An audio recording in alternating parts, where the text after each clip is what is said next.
And we're back. Welcome to Parents Love Your Church. I'm your host, Toro Sutton, my co-host, Dr. Charlotta Sutton. And we are in the studio with Miss Brooke Olson and Miss Christy Weber. And Brooke just got done sharing the story, Just So Thankful, which is an excellent book for kids to be thankful about. And also we just got done hearing Fluffy Bunny by Miss Christy Weber, where looks like the kids have to come back to the family. And we just got done saying that how we want our kids to go away now they're coming back. But that was a good story that you can check out at your local library. So make sure you look for Just So Thankful and Fluffy Bunny. And we're so glad to be honored with the two special guests, Brooke Olson and Christy Weber. We are celebrating Week of the Young Child, April 22nd through the 28th.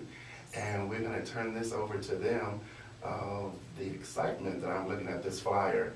And Brooke, can you just share the 2,000 days situation? That just grabbed my attention right there when I saw it. Well, for those that maybe haven't heard of Week of the Young Child before, the idea behind this week is just to support and recognize quality early learning for the children in our community.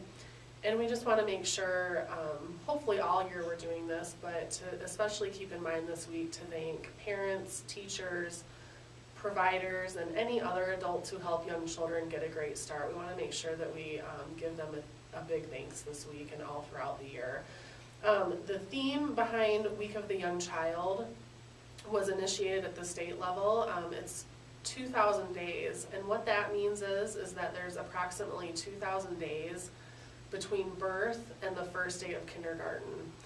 And those first 2,000 days of a child's life, they have a profound and lifelong impact on the physical and emotional well-being of kids, their readiness to learn and succeed, and also just their ability to become a productive citizen. I know several of us attended the Early Childhood Congress that was at the Capitol in Des Moines this February. And everybody that participated in that's in the early childhood field, we wore buttons that said 2,000 days. And so it was a great conversation starter for our local legislators. Hey, what does that mean? Yeah. And so it really started that conversation on the importance of early childhood, and because we could tell them a little bit about the Week of the Young Child. What is the age of that? I'm just thinking 5. I mean, when do they go to, how old are they when they go to kindergarten? Between the ages of 5 and 6, I think state law is they have to start when they're 6 years old, but a lot of kindergartners are beginning around the age of 5. From birth to 5, 2,000 days that they have, and that just grabbed my attention when I saw the flyer of any parent or grandparent or providers that have worked to 5 or 6. That was exciting to hear about. Krista, you also brought the, is it proclamation? Mm-hmm. It was a proclamation that the Governor Branstad did. He basically wanted to bring the attention to the Week of the Young Child as well and recognize that. It's really about the Iowa Association for the Education of Young Children and other local organizations in conjunction with the National Association for the Education of Young Children, celebrating the Week of the Young Child this week, April 22nd through 28th. These organizations are working to improve early learning opportunities, which are crucial to the growth and development of young children and to building better futures for everyone in Iowa. It also recognizes that young children and their family across the country and in Iowa deserve access to high-quality early education and care.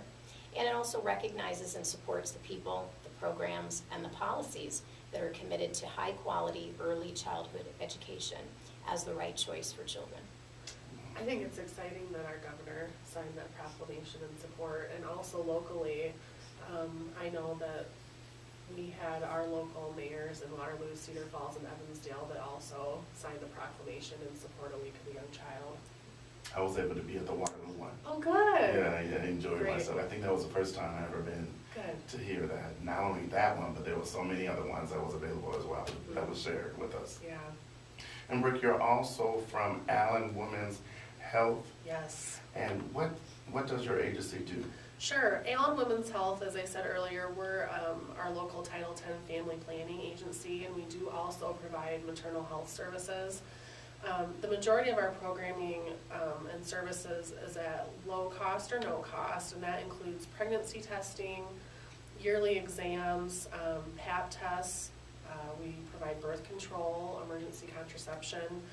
We also do STD testing and treatment, and then also maternal health services. And then the Together for Youth Coalition, if you want to kind of look at it as an umbrella, we have on one side of it adolescent pregnancy prevention programs. We have a package of programs that we provide in our local schools, middle schools and high schools, and youth serving agencies. We have health educators that go into the schools and provide accurate and age-appropriate education on sexual health. And we also work in partnership with our local schools, Success Street school-based health centers. We have the Baby Think It Over program. We have a teen parent panel that we partner with the Waterloo schools on, and then we also partner with Family and Children's Council with their Wise Guys program. On the other side of the umbrella is our Young Parents Together program, which you're very familiar with, Toral. Yes, I am. It's a weekly support and education group for pregnant and parenting teens aged 19 and younger and their children. And it's a really comprehensive program. It's every Monday from 3:30 to 5:30 at the YWCA downtown. We provide a meal, we provide transportation, and it's just it's a support group for teens to meet other peers who are going through the same thing and break that isolation. And then we also provide education based on the stage of pregnancy that they're in or the age of their child. Wow, yeah, I remember Young Parents Yes. Together. That was a just exciting program for youth in our community. Like you said, the age for that. Yes. And also, Christy Weber, you're from Department of Human Services, and we hear that name a lot. But besides everything else, what do you offer for young families as well? Well, the Department of Human Services is primarily a child protection agency. But when we get involved with families, we can offer a variety of supports to them. We often will work with families and connecting them with community resources to address whatever needs the family may have.